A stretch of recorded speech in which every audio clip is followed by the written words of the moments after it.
Salam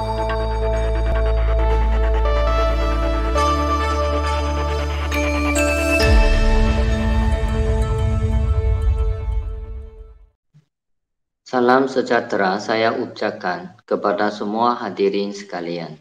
Saya Cikgu Wong Huang Yu, bersama saya Cikgu Teo Fong Yong.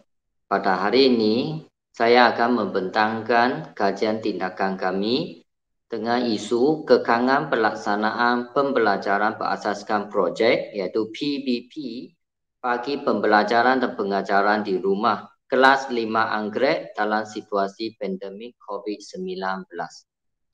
Mata pelajaran yang menjadi tuang untuk PBP ini adalah sains. Dan bersama-sama dengan mata pelajaran matematik, bahasa Melayu, geografi, pendidikan seni visual, pendidikan moral dan juga pendidikan Islam. Melalui refleksi pengajaran dan pembelajaran, sedia maklum MCO telah bermula semenjak COVID-19 ini berlaku di Malaysia, maka murid semuanya dalam PDPR. Jadi guru tidak membuat pembelajaran berasaskan projek bagi mata pelajaran masing-masing semasa PDPR.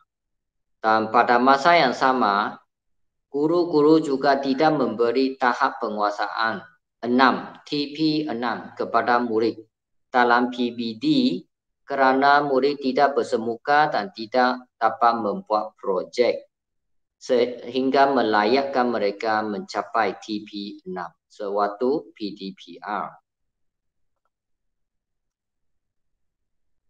Proses PDP yang mengkehendaki guru menggunakan pendekatan PBP yang mungkin agak sukar kerana rujukan dalam sumber adalah terhad. Petikan daripada Siti Julaiha 2017. Guru berasa tertekan kerana banyak kantongan mata pelajaran perlu diajar, apatah lagi dalam PDPR ini. Jadi ia akan merumitkan lagi pelaksanaan PBP kerana kekangan masa. Daripada petikan daripada Nur Hafiza Haruna dan Prof. Lydia Halim 2019. Maka fokus kajian kami pertama, menggalakkan guru melaksanakan pembelajaran berasaskan projek dalam PDPR. Murid mencapai tahap penguasaan 6 bagi mata pelajaran yang terlibat dalam kajian ini. Dengan ini, objektif umum. Kami ingin mengenal pasti kekangan pelaksanaan pembelajaran berasaskan projek PBP bagi pembelajaran dan pengajaran di rumah kelas 5 Anggrek dalam situasi pandemik COVID-19. Untuk objektif khusus, kumpulan sasaran kami adalah seramai 44 orang murid tingkatan 5 Anggrek dengan hasrat mencapai 90% penghantaran tugasan, iaitu dalam bentuk rakaman video, mencapai 90% TP6 untuk subjek sains, matematik, PN, Geo, PSV, P Moral dan P Islam. Menerapkan 4K1N, iaitu komunikasi kreatif, kritis, kolaboratif dan nilai dalam golongan murid. Tempoh masa adalah 1 bulan untuk pelaksanaan projek sains ini. Pelaksanaan kajian kami, jadi kami telah membuat tinjauan soal selidik daripada ibu bapa murid tingkatan 5 Anggrek sahaja. Dan kami mendapati sepanjang PDPR sejak tahun lepas sehinggalah tahun ini, 54.5% ibu bapa menyatakan bahawa kuota data cepat habis. 36.4% menyatakan tiada capaian internet, terutamanya murid-murid ataupun keluarga mereka yang telah balik ke kampung mereka. 52,3% menyatakan bahawa kos kuota tata peranti yang tinggi.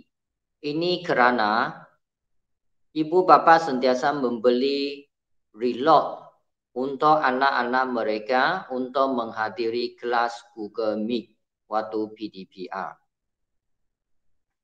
70,5% menyatakan bahawa kawasan perumahan mereka sangat sukar untuk mengakses internet.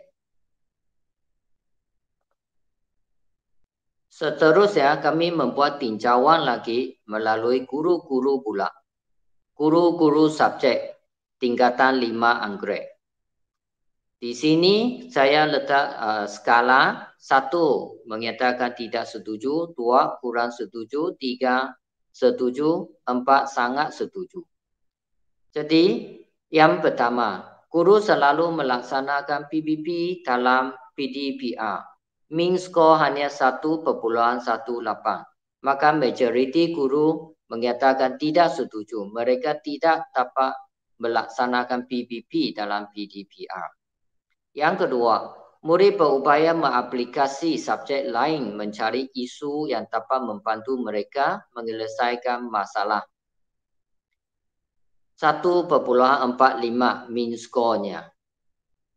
Ini bermaksud guru-guru subjek tingkatan 5 anggrek tidak mempercayai bahawa anak mereka berupaya menerapkan ilmu subjek lain bagi menyelesaikan suatu masalah. Dan seterusnya yang ketiga dengan min skor 1,09, majoriti guru menyatakan tidak setuju bahawa mereka yakin bahawa kaedah PBB ini boleh memudahkan mereka menghabiskan sukatan pelajaran dalam PDPR. Dan mengikut tinjauan kami, mendapati bahawa guru subjek tidak memberikan pencapaian TP6 untuk subjek mereka kelas 5 anggrek dalam PDPR ini. Dengan ini kami melaksanakan kajian kami. Kami laksana satu gabungan PBB di mana gabungan daripada subjek matematik, PM, Geo, PSB, P Moral dan P Islam. Mata pelajaran utama dalam PBB tersebut ialah sains tingkatan 5, topik 3, pencemaran plastik. Jadi ini adalah jadual kerja yang telah kami laksana.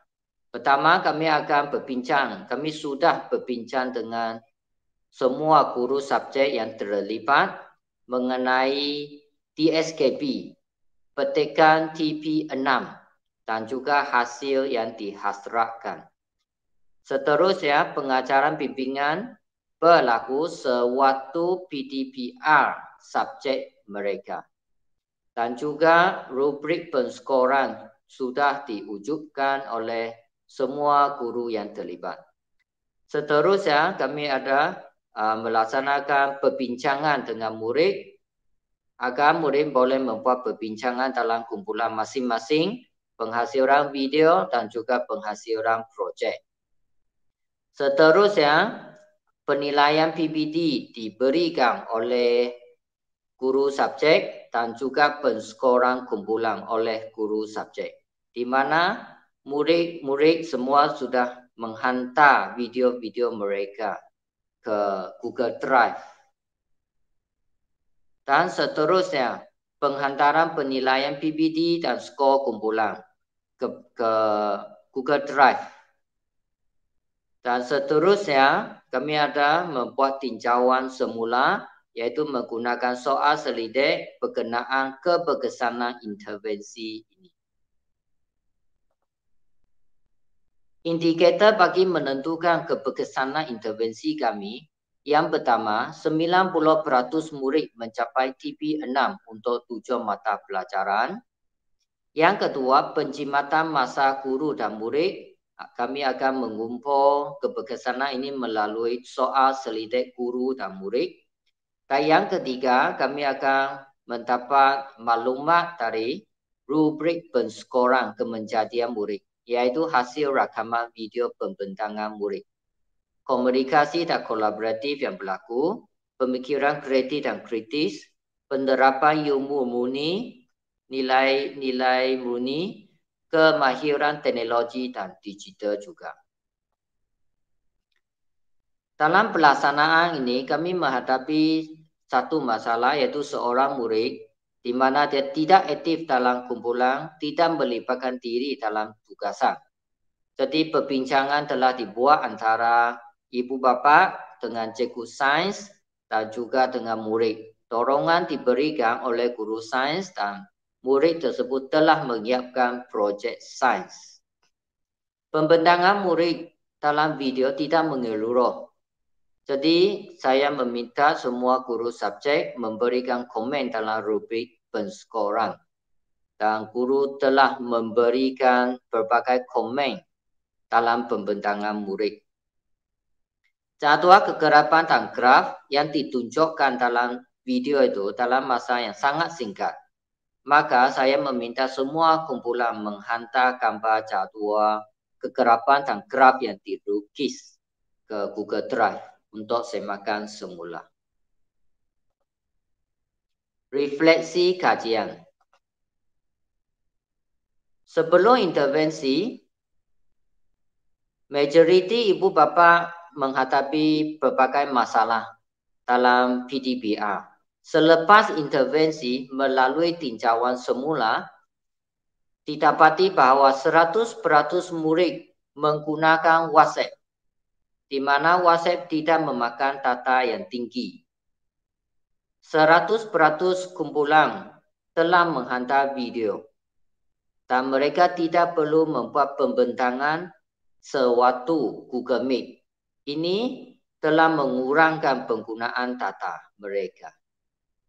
98% murid memberi kerjasama dalam kumpulan kecuali seorang murid tadi yang tidak aktif dalam kumpulan. 98% murid berupaya memberi pendapat dan komen atau seorang murid agak pasif dan kurang memberi pendapat ataupun komen dalam WhatsApp group mereka.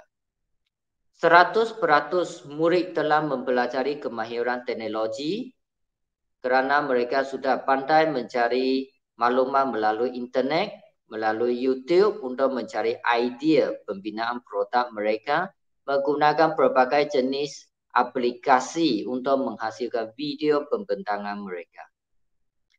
100% murid setuju bahawa kaedah ini menjimatkan masa mereka kerana satu projek telah melayakkan mereka mencapai TP6 untuk ke-7 subjek. Daripada setiap subjek menghasilkan satu projek dan mereka perlu menghasilkan 7 projek. Maka intervensi ini sangat berjaya menjimatkan masa mereka kerana mereka hanya perlu menyelesaikan satu projek tetapi ke-7 subjek mereka mencapai TP6.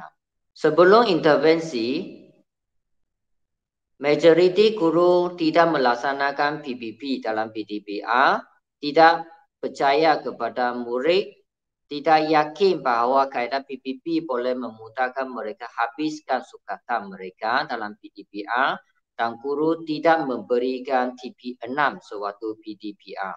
Selepas intervensi ini, didapati bahawa 100% guru setuju mereka akan melaksanakan PPP dalam PDBR kerana mereka telah mempelajari kaedah pelaksanaannya dalam PDBR melalui kajian tindakan ini. 100% guru setuju bahawa murid mereka telah berjaya mengaplikasi subjek mereka bagi menyiapkan projek tersebut. 100% guru setuju bahawa pelaksanaan PPP ini memudahkan mereka menghabiskan sukatan pelajaran kerana murid telah mencapai TP6. Semua murid telah mencapai TP6 untuk topik tersebut. Dan ini sangat menjimatkan masa guru-guru subjek dalam kelas 5 anggrek kerana mereka tidak perlu melaksanakan projek mereka lagi apabila bersemuka. 100% guru setuju dan telah memberikan murid TP6 dalam PBD mereka. Rumusan dan cadangan lanjutan. Intervensi ini sangat berjaya. Puncaknya kerjasama mata pelajaran, guru mata pelajaran, kerjasama semua murid, dan kesannya guru telah mempelajari kaedah PBB dalam PDPR, murid telah mempelajari 4K 1N dan kemahiran teknologi dalam PDPR. Akibat guru lebih yakin dalam pelaksanaan PBB dan murid lebih bermotivasi dan akan sentiasa menyiapkan projek mereka yang diberikan oleh guru subjek yang lain. Cadangan tindakan selanjutnya, kita kena memberi tumpuan kepada murid yang pasif. Ini adalah grup WhatsApp yang dibina oleh murid bagi memudahkan mereka membuat perbincangan kumpulan dalam penghasilan ataupun dalam pelaksanaan PBB ini. Ini adalah info-info yang didapati melalui internet mengenai pencemaran plastik oleh murid-murid 5 Anggrek. Ini adalah analisis data yang terkumpul melalui Google Form dalam kelas 5 Anggrek. Ini adalah hasil-hasil produk murid dengan menggunakan bahan pembuangan plastik. Dan ini adalah aplikasi yang digunakan untuk menghasilkan video pembentangan. Ada murid guna TikTok, ada murid guna Minecraft, dan ada juga murid guna Google Meet. Sekian, terima kasih.